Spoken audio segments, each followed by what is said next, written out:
Before airplanes, passports, and GPS, Filipinos were already traveling across oceans.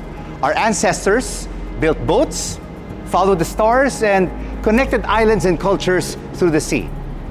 Now, Museo del Galeón at the SM Mall of Asia complex invites visitors to step inside that story. Chiki Batap, the operations director of the Museo, takes us on board.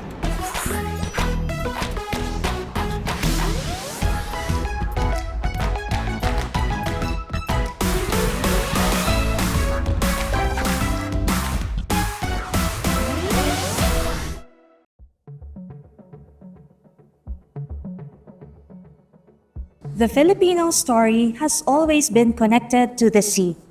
Long before modern travel, early Filipinos were already expert navigators and boat builders.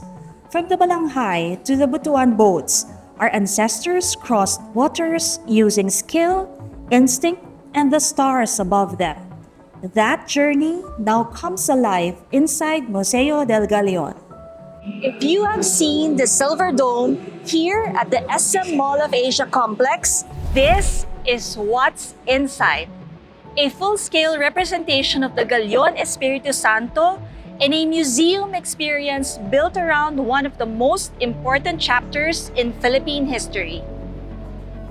Museo del Galeón was inspired by the vision of the late Senator Edgardo J. Angara, who wanted future generations to understand the story of the Manila Galleon Trade.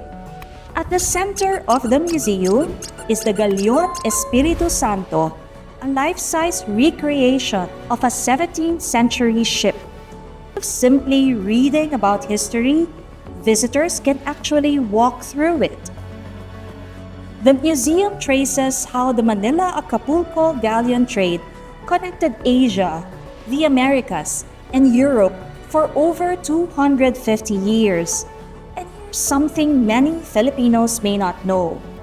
Out of 181 recorded galleons used in the trade route, 176 were built in the Philippines, mostly in Cavite and Bicol, meaning Filipino craftsmanship helped power one of the world's earliest global trade networks. So before Filipinos became known as global travelers and overseas workers, we were already crossing oceans and connecting cultures through the sea. Inside the museum, visitors also discover how global exchange shaped everyday Filipino life. Food like corn, potatoes, cacao, and coffee arrived through these trade routes. Even familiar words and traditions carry influences from centuries of cultural exchange. One of the museum's highlights is the Sea of Lights, a massive, immersive LED experience that surrounds the galleon with stars, storms, waves, and constellations. Museo del Galeón reminds us that the Filipino identity has always been connected to exploration, movement, and discovery. And even today, Filipinos continue to travel the world, work across oceans, and build connections far beyond our shores. Well, I love that it's so grand and detailed at the same time. You see all the big spaces and you get to learn a lot regardless of whatever part of the museum you go to. I also really like that it's really pushing forward the appreciation for art and history here in the Philippines. So this place is very nice actually. I love the artifacts. I love those things upstairs, especially at the Galeon. I'm so proud to have this type of museum here in Manila. So first time I saw this type of museum. Well, I was curious about the Philippine maritime history of the Philippines. Yes, definitely. Exhibits and galleries here are so good. Museo del Galeón is now open to the public right here at the SM Mall of Asia complex. So the next time you pass by the Silver Dome, step inside and rediscover a story that has always been part of who we are. In other headlines on SM in Focus. Your favorite family bake shop celebrates 60 years. Goldilocks is proudly celebrating 6 decades of cakes, merienda, and shared memories. From one store on Pasuntomo into a beloved nationwide institution, Goldilocks has been part of Filipino birthdays, family gatherings, and pasalubong runs every single day. And behind every box of mamon and saymada and cakes are the bakers, store teams, franchisees, and partners who keep the joy going for generations. So whether it is a big milestone or a simple merienda moment, make it sweeter with Goldilocks. Happy 60th Goldilocks! Here's to many more years of memories, sarap, saya, and timeless Filipino tradition. Filipino creativity and sustainability just took the global stage.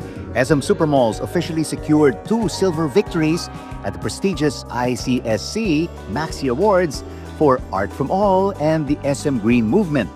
Art From All successfully turned everyday plastic waste into large-scale public art. It allowed shoppers to donate, actively participate, and watch sustainability transform into something incredibly beautiful. The SM Green Movement continues to push the boundaries for responsible design, from energy and water conservation to community action. This is proof that malling can be creative, meaningful, and planet-friendly. Thank you for being part of the movement. Cash Access just got a barangay level upgrade. With BDO Cash Agad, residents and travelers in far-flung communities can now easily withdraw, deposit, and pay bills right at their local sari-sari stores. No nearby bank branch, no ATM, no problem. Using mobile POS terminals, Cash Agad brings basic banking directly to everyday places like public markets, pharmacies, hardware stores, and water refilling stations. Need cash on the go? There are 12,000 BDO Cash Agad partners near you. Use your BankNet card and bank right where you are. Did you know? The Manila-Acapulco Galleon Trade did not just move silver and silk across oceans, it also helped exchange food, culture, and traditions between the Philippines and Mexico for over 250 years. In fact, some things connected to Filipino culture eventually became part of everyday life in Mexico. Filipino sailors introduced traditional coconut wine-making techniques called tuba, which historians say influenced the early development of tequila and other agave spirits in Mexico. Even the famous Mexican guayabera shirt is believed by some historians to have been inspired by the Filipino Barong Tagalog brought across the Pacific through the Galeon Trade. And certain Philippine cooking traditions using coconut milk also found their way into Mexican coastal cuisine. Proof that centuries before globalization, Filipinos were already helping shape cultures across the world. And these are just some of the fascinating stories visitors can discover at the Museo del Galeón. Museo del Galeón reminds us that the Filipino story has never been limited by geography. It has always been shaped by curiosity, courage, and the journey beyond the horizon. For more stories from across the SM Group, subscribe to our channel on YouTube, and don't forget to like and hit that notification bell for more episodes. You can also tell us in the comment section where you're watching from and which SM story you would love for us to feature next. You can also follow us on Facebook, Instagram, and TikTok for more updates, features, and behind-the-scenes content. All right, from the Galeón Espiritu Santo, I'm Rico Hizon. See you next time.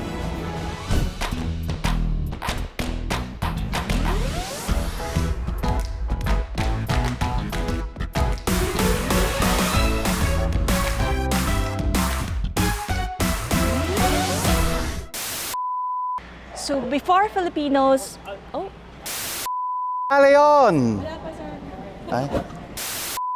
I'm the king of the world! One more practice.